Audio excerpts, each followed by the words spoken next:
Good morning, dear students. How are you all? I hope you all are fit and fine.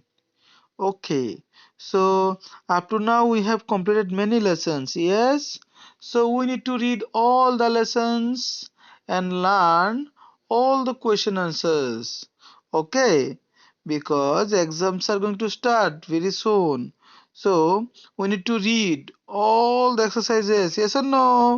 तो आज हम revise करेंगे lesson number 18 are rights and duties.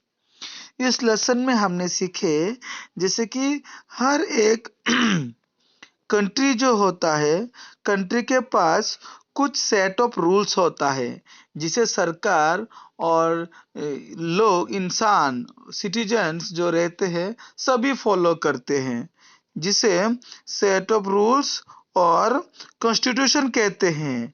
ठीक है, ये set of rules को क्या कहते हैं? कॉन्स्टिट्यूशन।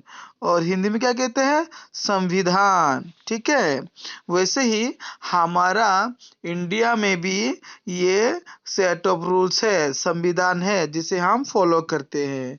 और हमारा जो कॉन्स्टिट्यूशन है वो लिखित में है और पूरी दुनिया में सबसे बड़ा कॉन्स्टिट्यूशन है, संविधान है हमारा। ठीक है, और ये चालू हुआ था 1950 में 26 जनवरी से। आज भी हम फॉलो करते हैं और इस हर एक 26 जनवरी को हम क्या करते हैं? As a Republic Day celebrate करते हैं। यस, इसके साथ साथ हमारा जो संविधान है ये हमें कुछ बेसिक राइट प्रदान करते हैं, फ्रीडम। ठीक है, तो ये हर एक देश में लागू होता है। हर एक देश का जो संविधान होता है वो लोगों को कुछ बेसिक राइट्स प्रदान करते हैं। ये बेसिक राइट मतलब होता है for the well being of the citizens. जिस कोई भी कंट्री में जो लोग रहते हैं उसी लोगों के अच्छाई के लिए उसी देश के सरकार द्वारा कुछ बेसिक राइट्स जो लोगों को चाहिए होता है, जैसे कि राइट टू इक्वलिटी। ठीक है, इसे हम क्या कहते हैं? Fundamental rights. हमें हमारा संविधान 6 फंडामेंटल राइट्स प्रदान करते हैं। उनमें से सबसे पहला कौन सा है? Right to equality. ठीक है, राइट टू इक्वलिटी मतलब होता है जैसे कि इंडिया में जैसे हर एक लोग समान है और मतलब फीमेल हो या मतलब मैन, धनी हो या गरीब, कोई भी जात का हो तो सभी समान है। कोई ऊंचा कोई नीचे नहीं है, सब एक समान होता है। ठीक है, फिर दूसरा होता है राइट टू फ्रीडम। हमें आज़ादी है। वो हम जो भी हमारे डाउट्स है, क्वेश्चन है, हम सरकार को पूछ सकते हैं। ठीक है, कोई भी काम चूज करके हम वो काम कर सकते हैं।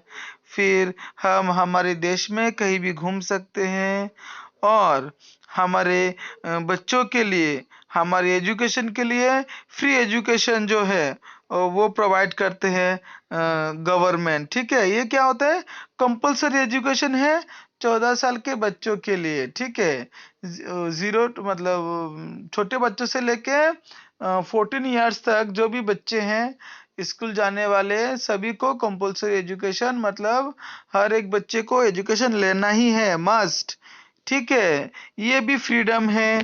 फिर तीसरा है right against exploitation. Right against exploitation का मतलब होता है to treat someone unfairly in order to get some benefit. The right against exploitation ensures that poor people are not made to work without pay. This right also does not allow children below 14 years of age to be employed.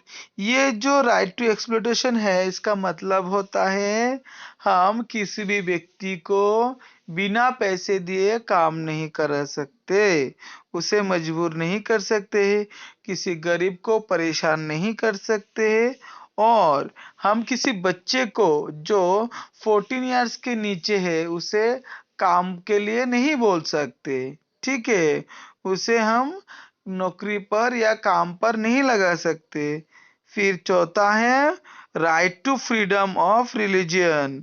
ठीक है, हमें आजादी है, हम कोई भी धर्म चुन सकते हैं और फॉलो कर सकते हैं। फिर है 5 कल्चरल एंड एजुकेशनल राइट्स। ठीक है, इसका मतलब होता है groups of people who are less in number are called minorities.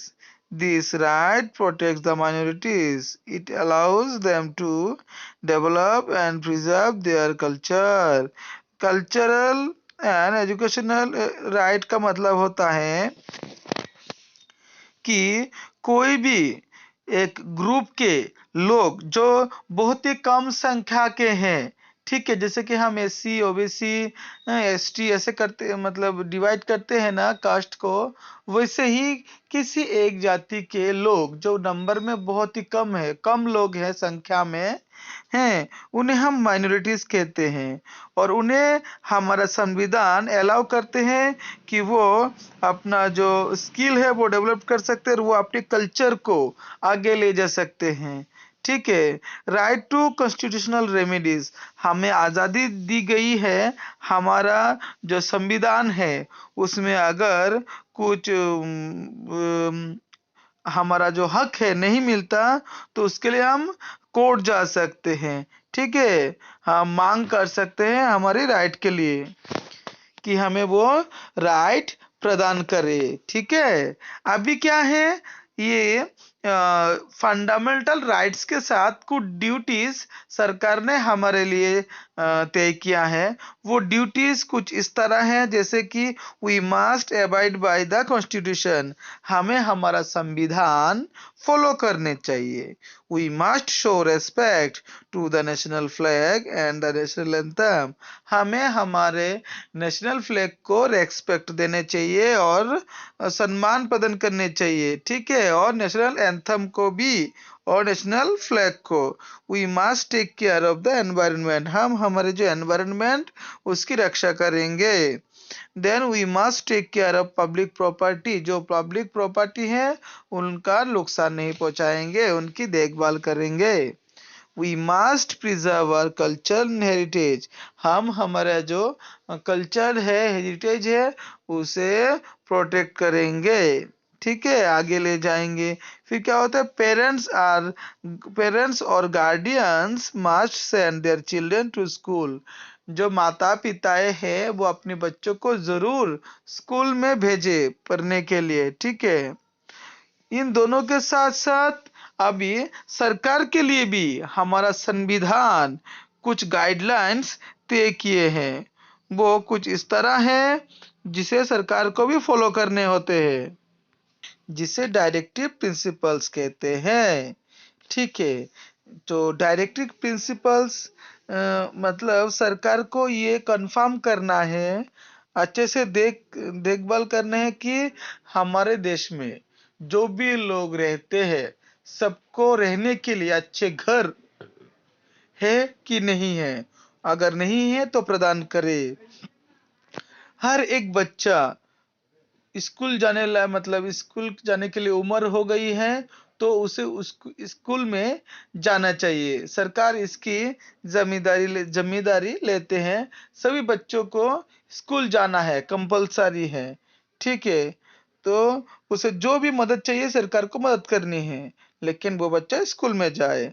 फिर होता है every person gets proper treatment when she or he is sick, जो भी लोग हमारे देश में हैं अगर वो बीमार है तो उन्हें प्रॉपर ट्रीटमेंट भी मिलनी चाहिए। हमने इस लेसन में अभी तक बहुत कुछ सीखे। ठीक है, जैसे कि the basic rights given to all Indian citizens are called fundamental rights. The 6 fundamental rights are right to equality, right to freedom, right against exploitation, right to freedom or religion, cultural and educational rights, and right to constitutional remedies. Our constitution also lists some fundamental duties. Our constitution lists some guidelines for the government. These are called directive principles. हमने सीखा 6 fundamental rights के बारे में, ठीक है, जो हमारा संविधान हमें प्रदान करते हैं, और फंडामेंटल ड्यूटीज जो हमें पूरा करना है। फिर directive principles for the governments, ठीक है। डियर स्टूडेंट्स, ये लेसन अच्छे से पढ़े। अगर इसमें कुछ ऐसे रह गया, आपको समझ में नहीं आया, तो आप मुझे जरूर फोन करें, ठीक है, और नहीं तो व्हाट्सएप करें। बाय।